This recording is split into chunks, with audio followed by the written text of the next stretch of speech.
Hello बच्चों, welcome back to my channel. कैसे हैं आप सब लोग। इधर कुछ टाइम से मैंने डिटेल वीडियोस नहीं डाली थी आप लोगों के लिए, जहाँ पर मैं पहले आपको स्टैंडर्ड डिवीएशन पढ़ा रही थी, जिसमें डायरेक्ट मेथड और आपका शॉर्टकट मेथड डिस्क्रीट सीरीज़ तक मैंने बताया था कि कैसे निकालते हैं। आज की वीडियो में हम आपको बताएंगे, जब ग्रुप सीरीज़ में डेटा दे रखा होता है तो वहाँ पर हम किस तरीके से टेबल बनाते हैं और उसे कैसे हम निकालते हैं। आज की वीडियो में जैसे कि क्वेश्चन आपका दे रखा है, find standard deviation and its coefficient from the following data. Life दे रखी है इन आवर्स और आपके नंबर ऑफ बल्ब्स दे रखे हैं 0 to 8, 8 to 16, 16 to 24। नीचे फ्रिक्वेंसी दे रखी है 3, 5, 10, 12 और 2। तो इससे क्या निकालना है। यहाँ पर आपका मेंशन नहीं है कि किस मेथड का यूज़ करके आपको निकालना है, लेकिन आज की वीडियो में मैं आपको बताऊँगी कि स्टेप डिविएशन मेथड का यूज़ करके किस तरीके से हम टेबल बनाते हैं और अपने आंसर को निकालते हैं। यानी कि पद विचलन रीति से हम सीखेंगे कि कैसे प्रभाव विचलन निकाला जाता है। तो आइए शुरू करते हैं। डायरेक्ट मेथड या फिर शॉर्टकट मेथड से किस तरीके से निकाला जाता है, अगर आपको ये नहीं पता है, इस पर भी मैंने अलग से वीडियोस बनाई हुई हैं। अगर आपने नहीं देखी हैं तो उसका लिंक आपको डिस्क्रिप्शन में मिल जाएगा, वहाँ से जा कर के आप उन वीडियोस को भी देख सकते हैं। इसके अलावा एमसीक्यूज टाइप क्वेश्चंस कैसे होते हैं, किस तरीके से सॉल्व किए जाते हैं, तो उसके भी प्रैक्टिस क्वेश्चंस मैंने अलग से वीडियोस बनाई हुई हैं। उसका आपको प्लेलिस्ट मिल जाएगी, आप चैनल पे जा कर के उसे भी देख सकते हैं और लिंक भी मैं डिस्क्रिप्शन में दे दूँगी, आप वहाँ से जा कर के देख लीजिएगा। आइए इसको शुरू करते हैं। तो इसमें आपके जो टेबल बनती है, सबसे पहला कॉलम हो जाता है क्लास इंटरवल का। फ्रीक्वेंसी आपके क्वेश्चन में दे रखी होगी, एक्स यहाँ पर मिड वैल्यू हो जाएगी। डीएस निकालते हैं, यहाँ पर जो आपका चेंजेस है वो सबसे पहले हमें क्या निकालना होता है, डीएस निकालना होता है। इससे पहले कि जो आपका शॉर्टकट मेथड था उसमें हम डीएक्स निकालते थे, यानी कि जो हमारी मिड वैल्यू निकल के आती थी और जो कल्पित माध्य हमने माना होता था उसका डिफरेंस होता था। यहाँ पर डीएस निकाला जाता है। अपॉन में आता है आई। आई का मतलब होता है उभयनिष्ठ गुणनखंड। जो भी आप एक्स निकाल रहे हैं, यहाँ पर निकल के आ रहा है, उससे जब आप विचलन निकालेंगे तो वो उस सारी संख्याओं को काटना चाहिए। उभयनिष्ठ गुणनखंड होता है, जो भी आपका डी एक्स निकल के आ रहा है उससे इससे डिवाइड होना चाहिए, जो भी आप आई मान रहे हैं, कॉमन फैक्टर ले रहे हैं।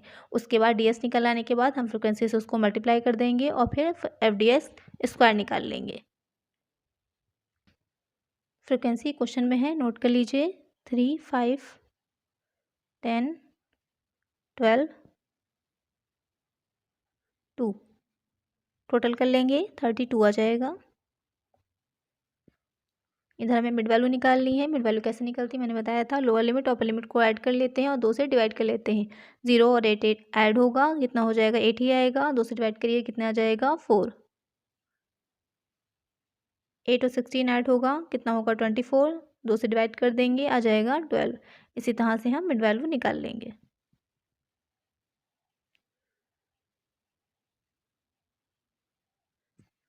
अब निकालना है डीएस निकालना है। एक्स जो आपने निकाला था, इसमें से हमने मान लिया जो मोस्टली जो आपका कल्पित माध्य माना जाता है, जो सीरीज़ आपकी दे रखी होगी उसमें जो सबसे बीच में आता है।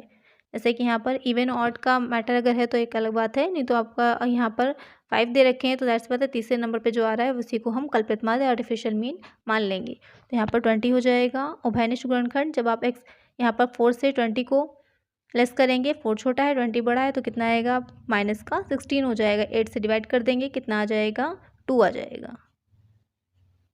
उसके बाद यहाँ पर 12 है, 20 से लेस करिएगा, 8 आएगा। 8 से 8 को डिवाइड करिएगा, माइनस का 1 आ जाएगा। 20 में से 20 जब लेस करिएगा तो 0 आ जाएगा, और 0 में किसी भी संख्या से हम भाग देंगे, डिवाइड करेंगे तो 0 ही आता है। फिर 28 में लेस करिएगा, 8 आ जाएगा, डिवाइड करिएगा, प्लस का 1। 36 में 20 से लेस करिएगा, बड़ा है आपका 36, कितना आ जाएगा, 16। 8 से डिवाइड करिएगा, आएगा प्लस का 2। तो 8 आपने देखा एक ऐसी डिजिट थी, एक ऐसा नंबर था जिससे कि कॉमन फैक्टर था, जितने भी आपका एक्स निकल के आ रहा था वो सब डिवाइड हो रहा था। उसके बाद हम निकालेंगे अब F D S. F D S निकालने के लिए फ्रिक्वेंसी और डी एस जो हमने निकाला उसको आपस में मल्टीप्लाई कर देंगे। माइनस का 6 हो जाएगा, माइनस का 5 आ जाएगा, 0 ही आएगा, प्लस का 12 हो जाएगा, प्लस का 4 हो जाएगा। ऐड कर लीजिए, माइनस में आपके 2 ही दे रखे थे, ऐड करेंगे 11 आ जाएगा। इधर कितना है, 16 आएगा, तो 16 बड़ा है, 11 छोटा है, तो प्लस का 5 आ जाएगा। अब यहाँ पर हम निकालेंगे F D x square. ds square का कॉलम आप चाहें तो एक एक्स्ट्रा बना सकते हैं। यहाँ पर मैंने नहीं बनाया है, क्यों? क्योंकि आपके जो नंबर्स दे रखे थे वो छोटे से हैं और आसानी से हम इसको डायरेक्ट भी कर सकते हैं। अगर आप बनाना चाहें तो एक ds स्क्वायर का अलग भी कॉलम बना सकते हैं। तो यहाँ पर जब आप ds स्क्वायर करेंगे, दो से 2 में करिएगा, 4 आ जाएगा। फ्रिक्वेंसी से हम 4 को मल्टीप्लाई करेंगे तो कितना आ जाएगा? 12 आ जाएगा। माइनस हट जाएगा, क्यों? क्योंकि जब ds स्क्वायर करते हैं तो माइनस माइनस प्लस हो जाएगा। उसके बाद 1 में 1 से ही करिएगा तो प्लस का 1 हो जाएगा, 5 से करिएगा तो 5 आ जाएगा। यहाँ पर 0 ही आएगा। फिर 1 से 1 को करेंगे तो ds स्क्वायर में आपका 1 ही हो जाएगा। 12 से करिएगा तो 12 आ जाएगा। फिर यहाँ पर 4 आ जाएगा। 4 से 2 में आप करिएगा तो कितना होगा? 8। अब इसका हम टोटल कर लेंगे। टोटल आएगा 37। ये बन गई हमारी टेबल। अब इस टेबल से हमें आगे क्या करना है? अपने फॉर्मूले में रखना है। सबसे पहले हम मीन निकालेंगे। मीन निकालने का जो स्टेप डेविएशन का फॉर्मूला है, a plus sigma FDS upon n into I. a artificial mean हमने कितना माना था? 20 माना था। सिग्मा FDS कितना आया है? 5 आया है।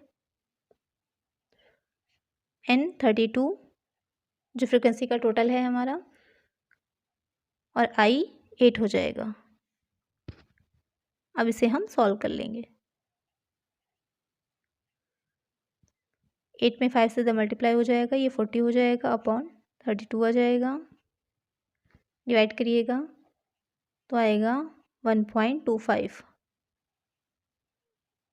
ऐड कर लेंगे, मीन निकल के आएगा 21.25।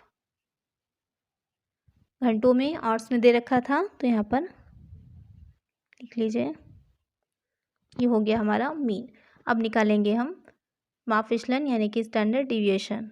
जब हम स्टेप डिविएशन मेथड से निकालते हैं तो एक चीज़ ईजी रहती है कि आपकी जो कैलकुलेशन होती है वो छोटी हो जाती है, यानी कि बहुत बड़े बड़े नंबर्स नहीं होते कैलकुलेट करने के लिए, नंबर्स आपके छोटे हो जाते हैं, तो थोड़ा सा कन्फ्यूज़न नहीं रहती है या एक्यूरेसी रहती है डिवाइड करने में या मल्टीप्लाई करने में। अब हम रखेंगे माप विचलन का फॉर्मूला। ये हो गया हमारा फार्मूला। अब हमने जो भी अपनी टेबल बनाई थी उसी के अकॉर्डिंग हम फार्मूले में वैल्यूज़ को प्लेस कर लेंगे। 37 32 हो जाएगा, माइनस में FDS कितना आया था? 5 आया था। n हो जाएगा 32 होल स्क्वायर इंटू आई कितना था? 8 था। अब हम इसको सॉल्व कर लेंगे। डिवाइड करने पे आएगा 1.156 माइनस 5 में 32 से डिवाइड करिएगा, आएगा 0.156 स्क्वायर हो जाएगा इंटू 8। अब हम इसको सॉल्व कर लेंगे।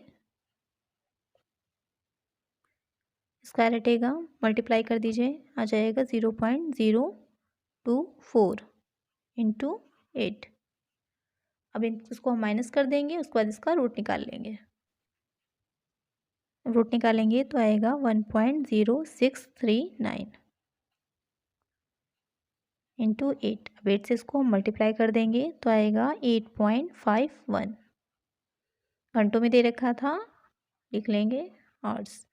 ये हो जाएगा हमारा माप विचलन यानी कि स्टैंडर्ड डिविएशन। तो इस तरह से हम स्टेप डिविएशन मेथड से यानी कि पथ विचलन विधि से माप विचलन को निकालते हैं।